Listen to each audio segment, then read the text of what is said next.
Masayang panonood mga ka-Edu Patrol. Noong nakaraang video ay tinalakay ko ang kahulugan at kung paano nagbabago ang kurikulum sa bawat panahon. Ngayon naman ay nais kong ibahagi ang aklat na isinulat ni Robert Kiyosaki na Why A Students Work for C Students and B Students Work for the Government. Sa aklat na ito ay binibigyan diin ni Kiyosaki ang kanyang pananaw sa edukasyon at sa sistema ng pamumuhay sa kasalukuyang lipunan.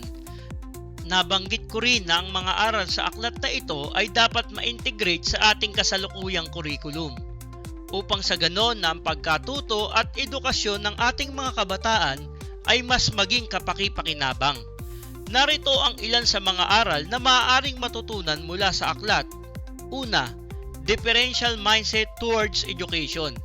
Isa sa mga pangunahing aral na maaaring matutunan ay ang pagkakaiba ng pananaw sa edukasyon ng mga tinatawag na A, B at C students.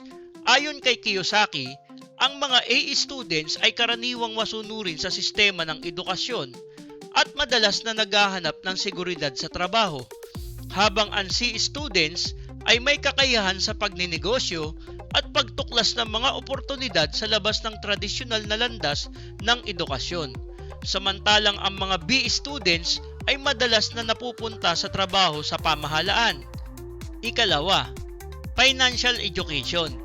Binibigyan din yan na ang tradisyonal na sistema ng edukasyon ay madalas na hindi nagtuturo ng mga kasanayan sa pananalapi at pagninegosyo na mahalaga para sa tunay na financial independence. Ikatlo, entrepreneurship versus employment. Binibigyan din dito ang kahalagahan ng pagiging entrepreneur at pagtatagumpay sa mundo ng negosyo. Ayon sa aklat, makakamit ang tagumpay sa pamamagitan ng kakayahan ng isang tao na mag-innovate at gumawa ng solusyon sa mga problema. Ikaapat, risk-taking.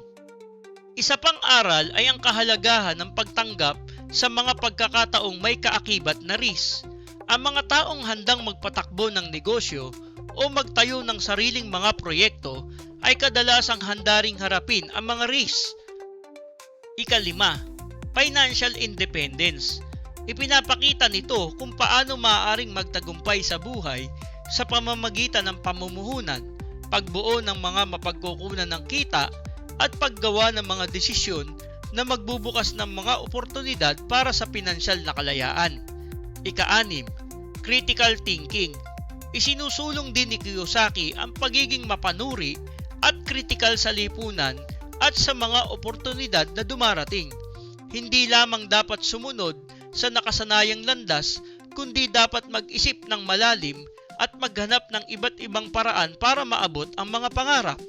Sa susunod ay aalamin naman natin kung paano may i-apply ang mga nabanggit na aral at prinsipyo sa tunay na buhay.